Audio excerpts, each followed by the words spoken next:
right, beautiful people, top of the day.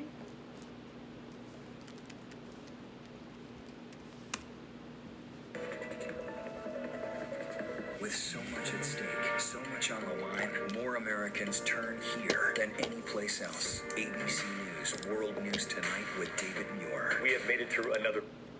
Sorry, beautiful people. I was up from last night watching part of the debate up there. Y'all watch it? Well, hello there, Tiffany. Well, hello. Guys, I tell you, this debate between the vice president and Senator Harris, it wasn't as ratchet as the presidential debate. Hold on. But, guys, it's daydreaming. It was it was quite interesting. Okay.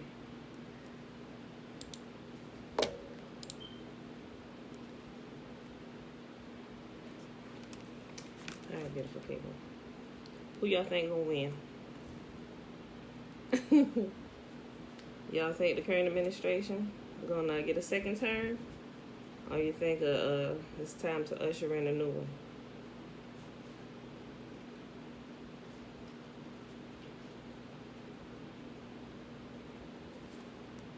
Honest thoughts.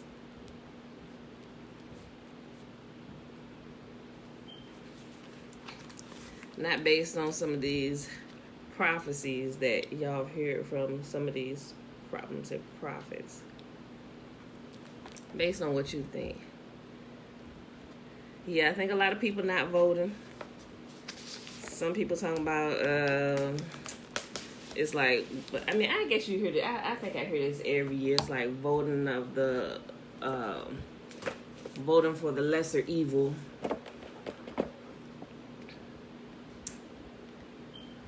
I think I'm sad about it either way. Yeah, you know, for one, this government wasn't made for us. So I mean, I just sit back and watch the show. Granted, it does affect us. When I do vote, I vote in line with what I believe. This year, I'm not too sure about it. Not that about my beliefs, but who I'm voting for. I'm not who I'm voting for, but I don't know that I'm gonna vote this year. Debating it, looking at both sides and over the last few years, but even more so, I'm looking at how it lines up with history and what I've learned over these last 3 years. And mind you, I've learned all that I've learned now. Well, I guess it's a culmination of all that I've learned over my life. But from understanding who this book is talking about, realizing that that's us and we're Israel, I look at things in a totally different light now. I probably shouldn't care, but I don't think I do. Haven't voted since Obama. Yeah. Here's what I don't know.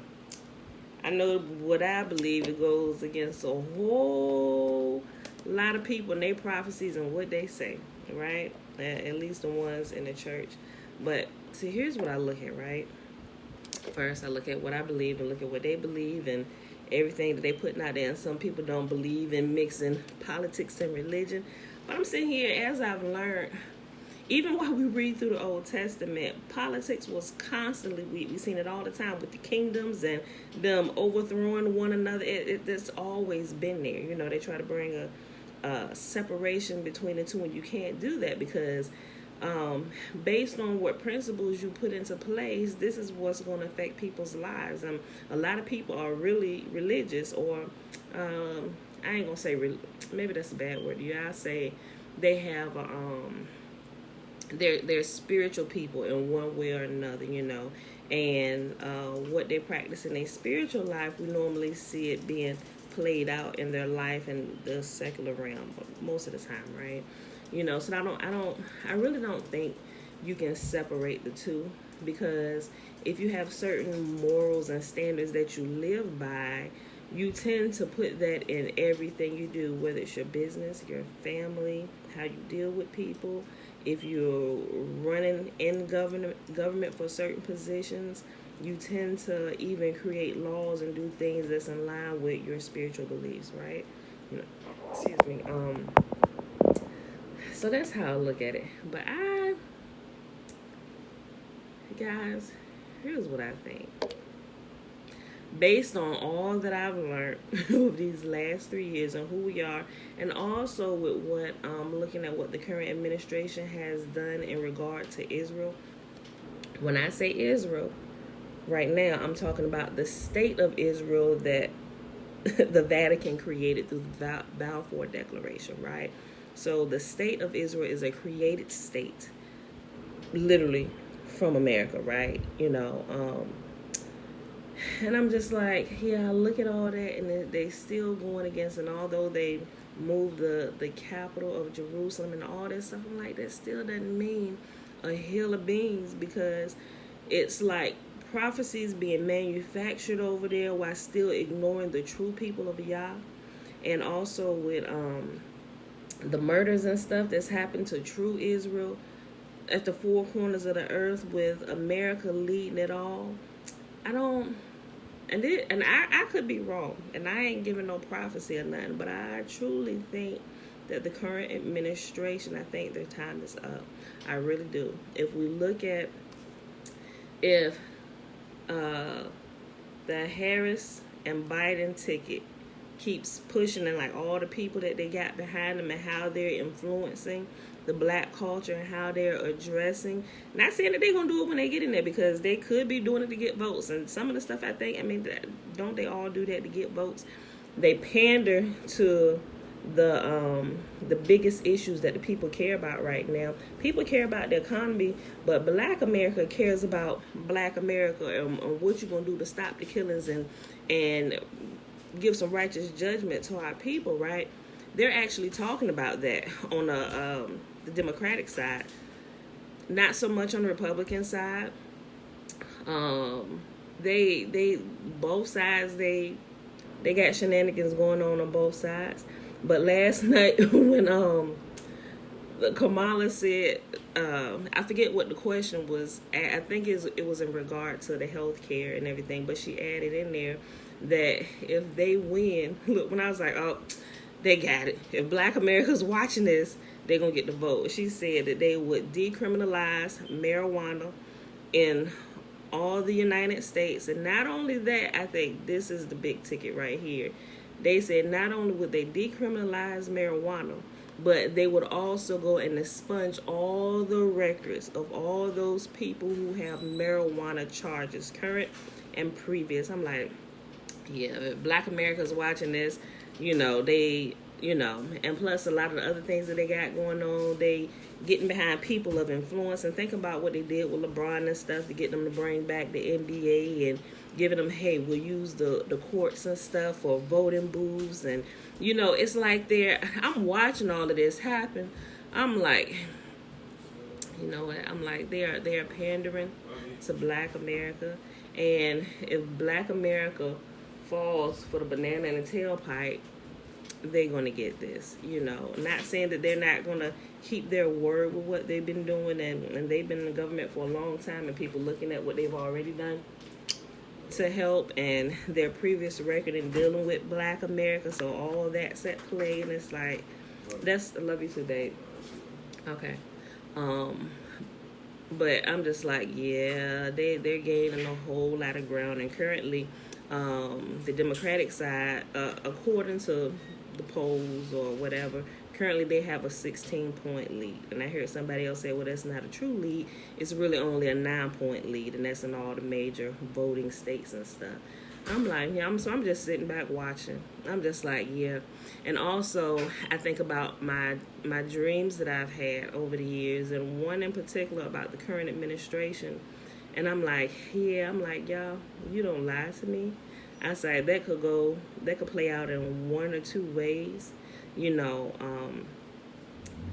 so I'm just looking at it, making sure I'm not, what's the word I want to use?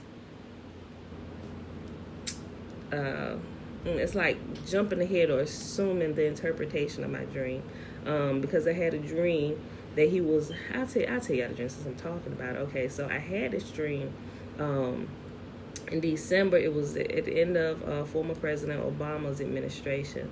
So in December 2016, my dream was that I was on a flight deck of an aircraft carrier, and I seen the current prez, so I'm about to mess with my video, the current leader of the place we live at right now. He was laying dead on a flight deck. He was dead, but his eyes was open, but also his family was standing. Okay, it was like he was right here on my left side. I was standing in the middle, but back a little ways, and his family was standing like right across from him, in a circle, like they were praying. And they were standing there, and they were praying, and they were just giving thanks. They said, "We just thank God that he did everything that God put him in office to do." And so I'm listening to them and watching them, and they said, "We're just so thankful for his life."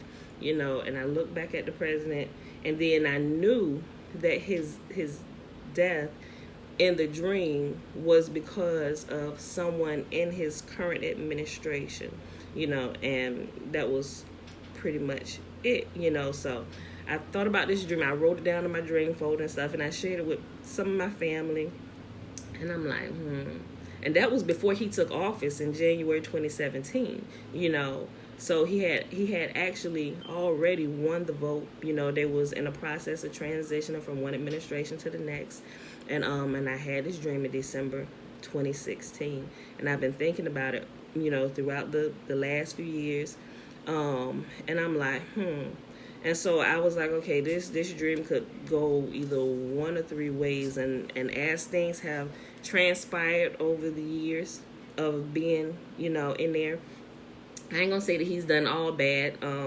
Granted, he definitely has no, like my mom would say, couth about himself. He don't necessarily know how to speak to a group of people, and a lot of things, the negative things that anybody in public office, the news always bring out all the bad stuff, but whatever, that's neither here nor there, but I actually look at what he's done, and so I'm just like, yeah, one of the things that I know that we have personally benefited from is the tax law that he passed to decrease the tax, and I know they talked a lot about that, about how it caused some of the jobs to either go overseas, and the current administration said it caused them to bring it back, and I was like, I don't care either way, because it lowered our corporate tax from 35% down to 21%. Them taxes was killing us as a small company. Like, it's crazy. Like, we had to change our company corporate structure and everything, from a corporation down to an LLC, and the taxes, the double taxation, is just,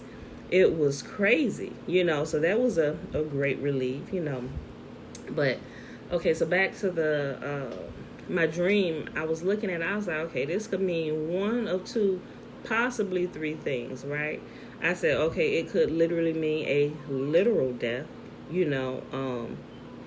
it could mean a early exit from office, not literally dying, but its current rule or reign or office, dying mean you're done. Or if he does get a second term, that death could happen during the second term, so it's one of three things. It's either you're gonna go at the end of this at the end of this term, and you don't get a second one, or if you do get a second one, that second one is possibly going to end early, but that's what I get from my dream. And so I was just been sitting back watching this stuff, and like I said, everything in the news, and I'm just like, yeah, I don't know. I really think that the other party is gaining ground on them, and especially with all the happenings, like I said, with Black America, and how the Democratic side, they go into detail talking about what they're going to do with police reform and everything. They go into details about how they don't believe that justice has been done for a lot of Black citizens, and then they brought up the point about flooding the White House. Not the White House, the flooding the seats in Congress and Senate and the House of Representatives, because we know that it's a it's a three-part government, right? You have the Supreme Court, the judicial system, and then you have the president. It was the executive, the presidential, and Congress, right? So they did. The Democratic side never really answered that question, but I can tell every administration does it. It doesn't matter who gets in there. They do try to fill as many seats as possible. We all know that. The current administration did it, but there was a point that Harris brought out about that, where she said there was not one black person they appointed to any of those seats, so that's a true statement, but I think they're also still pandering to black America to get the black Americans vote. And then you got former President Obama and Michelle campaigning with them, and you know how black America loves them some Obama and Michelle, and it's like, so it's like if you get Biden and Harris now, we got like possibly 8 more years of the Obamas, so there's a lot of stuff. But my thoughts, based on what I've been watching and seeing and looking into, and my dream about this, I do truly believe that, like I said, I could be wrong. I could be wrong, but I think the current administration, I think their time is up. I really do. And I know that goes against all the Christian church prophecies and stuff. Not that I'm always going against them, but like I said, based on what they're doing and they're disregarding Yahuwah's bloodborne, and they're proud and bold about it. And I'm just like, this is a horrible thing, and people can't see it. So those are my thoughts, y'all, on it. And one more thing that was really interesting and odd. I know everybody saw that fly, right? I was sitting there watching. I'm like, wait, what is that? Something just, he got all his hair is white. I was like, wait, is that a fly on his head? That's how I was watching last. I said, wait, that's a fly. I said, oh my gosh, that's a huge fly. I'm like, I know he feels that, because the fly was so big, it had to push down on hairs. Like, you had to know that was there, and it just sat there. I'm like, oh. And I was watching, I was like, oh my gosh, that's disgusting. That is completely disgusting. I told my mama last night, I had one off. I said, the first thing I thought when I saw that fly laying on his head? She said, what? I said, basil bug. What did he call it? One of the names for Satan. Beelzebub. Y'all know what I'm talking about. The Lord of the Flies. I was just like, oh, that's so disgusting. So, but now I was like, you know what? The internet is not going to let this die down. And before it was over, I was checking. I started seeing the memes. I was like, oh, yep, they're not going to let this rest. I was like, that was embarrassing, but it was also disgusting. All right, y'all. Let's go ahead and do these songs for the day. Today we are doing Psalm 14, 15, 16, and 17, because they're still pretty short, right? So it is Thursday, day 270 of year 2 of reading through the books of the law and the prophets. Day 634 of the 2-year consecutive account without the Sabbath and the feast day Sabbaths added in. So let's get started. I haven't ran my mouth long enough, but that's just my take on the current happenings in America. All right. Psalm 14. Only fools say in their hearts, there is no God. They are corrupt and their actions are evil. Not one of them does good. Yahuwah looks down from heaven on the entire human race. He looks to see if anyone is truly wise, if anyone seeks Yah. But no, all have turned away. All have become corrupt. No one does good, not a single one. Will those who do evil ever learn? They eat up my people like bread and wouldn't think of praying to Yah. Terror will grip them, for Yah is with those who obey him. The wicked frustrate the plans of the oppressed, but Yahuwah will protect his people. Who will come from Mount Zion to rescue Israel when Yahuwah restores his people? Jacob will shout with joy, and Israel will rejoice. Psalms chapter 15. Who may worship in your sanctuary, O Yah? Who may enter your presence on your holy hill? Those who lead blameless lives and do what is right, speaking the truth from sincere hearts. Those who refuse to gossip or harm their neighbors or speak evil of their friends. Those who despise flagrant sinners and honor the faithful followers of Yah and keep their promises even when it hurts. Those who lend money without charging interest and who cannot be bribed to lie about the innocent. Such people will stand firm forever. Psalm chapter 16. Keep me safe, O Yah, for I have come to you for refuge. I said to Yah, you are my master. Every good thing I have comes from you. The godly people in the land are my true heroes. I take pleasure in them. Troubles multiply for those who chase after other gods. I will not take part in their sacrifices of blood or even speak the name of their gods.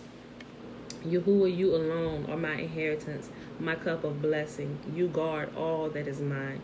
The land you have given me is a pleasant land. What a wonderful inheritance. I will bless Yah who guides me. Even at night, my heart instructs me. I know Yahuwah is always with me. I will not be shaken, for he is right beside me. No wonder my heart is glad and I rejoice. My body rests in safety, for you will not leave my soul among the dead or allow your Holy One to rot in the grave. You will show me the way of life, granting me the joy of your presence and the pleasures of living with you forever. All right, y'all, last chapter for today, Psalm chapter 17. O Yahuwah, hear my plea for justice. Listen to my cry for help. Pay attention to my prayer, for it comes from honest lips. Declare me innocent, for you see those who do right. You have tested my thoughts and examined my heart in the night. You have scrutinized me and found nothing wrong. I am determined not to sin in what I say. I have followed your commands, which keep me from following cruel and evil people. My steps have stayed on your path. I have not wavered from following you. I am praying to you because I know you will answer, O Yah. Bend down and listen as I pray. Show me your unfailing love and wonderful ways. By your mighty power, you rescue those who seek refuge from their enemies. Guard me as you would guard your own eyes. Hide me in the shadow of your wings. Protect me from wicked people who attack me, from murderous enemies who surround me. They are without pity, listening to their boasting. They track me down and surround me, watching for the chance to throw me to the ground. They are like hungry lions, eager to tear me apart, like young lions hiding in ambush. Arise, O Yah, stand against them and bring them to their knees. Rescue me from the wicked with your sword. By the power of your hand, O Yah, destroy those who look to this world for their reward, but satisfy the hunger of your treasured ones. May their children have plenty, leaving an inheritance for their descendants. Because I am righteous, I will see you. When I awake, I will see you face to face and be satisfied. And that, my beautiful people, is our reading for today. That was Psalm 14, 15, 16, and 17. So we're going to go ahead and hop right on over to the blessing.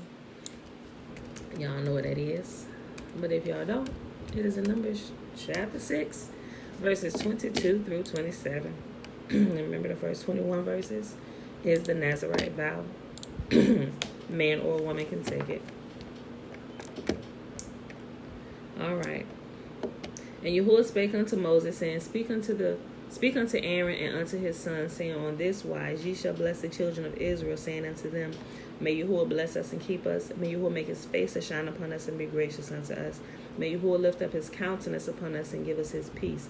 And they shall put my name upon the children of Israel, and I will bless them. All right, beautiful people, I love you, and I'll see you Saturday, because we rest tomorrow. And it is also the last day of booths, shelters, tabernacles, tents, or Sukkot, right? The last day for dwelling in tents. And remember why we dwell in tents, why we have this particular festival or feast day or holiday that is set apart at its appointed time by Yah. He said we are to celebrate this as a memorial feast to remind us that we dwelt in tents when he brought us out of Egypt. We dwelt in tents around his presence in the wilderness, so it's a time of rejoicing, because we were delivered from bondage and hard labor. So that's why we keep that, y'all. But also, the next time around when we start over again, if y'all don't know the background of what happened, this comes if you've read like the book of Jasher, some of the Apocrypha. It fills in some of this stuff that happens before the new Pharaoh came on the scene after Joseph died, and the current Pharaoh who treated Israel good when they came into the land of Egypt, gave them the best land, entire land of Goshen and stuff. You got to know what's going on behind the scenes and why he said, let us deal wisely with this people, lest they join with our enemies and defeat us and pretty much take over all our stuff. See, they just tell you that part, but they don't tell you why he said that, because he was about to go to war with a couple other people, and one of those particular forces that he was about to get into it with was the cousins of Israel, or the cousins of the descendants of the people who lived in the land of Goshen in Egypt, who had been building Egypt and bringing all the best inventions and everything to the land of Egypt, doing all this stuff. Egypt was blessed when Israel was there, until they put them to hard bondage and labor, right? So with this new Pharaoh, he had beef with another king, and they said, look, we're sick of you, king of Egypt. We coming. We are coming. So they were gathering their forces, and they said, Egypt actually went to Israel, who stayed in their land and Goshen, like, listen, we've been having this trouble over here. And Israel said, yeah, we'll join with you, Egypt, and we'll fight against them. But then after they said, yeah, we'll fight together and help you defeat your enemies. But when that current Pharaoh, the new Pharaoh that came on the scene after Joseph died, when he found out that who they was about to fight was the cousins of Israel, all descendants that was in Egypt, he said, I don't know about this. He said, because what if we get out there, and I'm kind of ad-libbing, subbing it up a little bit. He said, if we get out there, what if they decide to join with their family, and then they all turn against us, and they're all fighting against us? They're going to defeat us. So after he realized that the company, that the forces that they were about to fight was the cousins of the people who just joined them, like that was like Ishmael and Esau and them. He said they could possibly join together. He said, let us deal wisely with these people. So he went down there to Goshen, like, listen, y'all, y'all go ahead and sit this one out. We think we got this. We got a plan. Y'all don't need to fight. I was like, y'all sure? Because we're here. We got your back. He said, yeah, we sure. Y'all stay here. We're going to do this, But we'll get more into that. If y'all want to see that story, you can just go to the book of Jasher, and I believe it's like in the the 60s chapter and stuff. But I'll post it, so if y'all want to actually get into it and read it, you can, and you can actually get the background story. So when you go back to Genesis and read it, remember how when we started over last time, I was telling you that the current Bible that we have, the 66 books, it's like, well, at least the Old Testament, they didn't take the full stories out. They took up summed up pieces and they put it in here and they made it a book. But they left out a lot of stuff that would fill people in who wouldn't run off with some of these false doctrines and stuff that they're currently teaching in the church. So if you're missing pieces of the puzzle, you begin to look at things in a totally different way until you get them pieces of that missing puzzle, right? And that's what that does. And you have to know the background stories. And now the whole Exodus and bondage and slavery makes a whole lot more sense on why they did what they did and how they did certain things, right? Yeah, so we'll bring that out and I'll share that. Like I said, I'll put it down here in the comment section too. So if you want to go back and read it, you can check that out. But yeah, it's a lot of stuff. It's a lot of meat that's missing from the current Bible, the current canonized. Remember, it's canonized. They took what they wanted and put it in there and gave it to the people, and they left out a whole lot of other stuff, right? And that other stuff is just as important as what we have, because it, like I said, it gives you a deeper understanding into the family and the people who are still scattered to the four corners of the earth, right? And it makes a whole lot more sense. And it's not so religious as people would deem to label it. They literally took the history of my people, and they made it into a religion, with our mighty one, the one we serve. And it wasn't such a bad thing, because it gives the other nations the opportunity to serve our God, right? Our mighty one, so they learned about him, like, we might want to serve the God of Abraham, Isaac, and Jacob. He did all this. What other God has done such marvelous things for the people who are his, right? So, but all right, y'all, we done. I did the blessing. I'll see y'all Saturday morning, 7:30. Peace.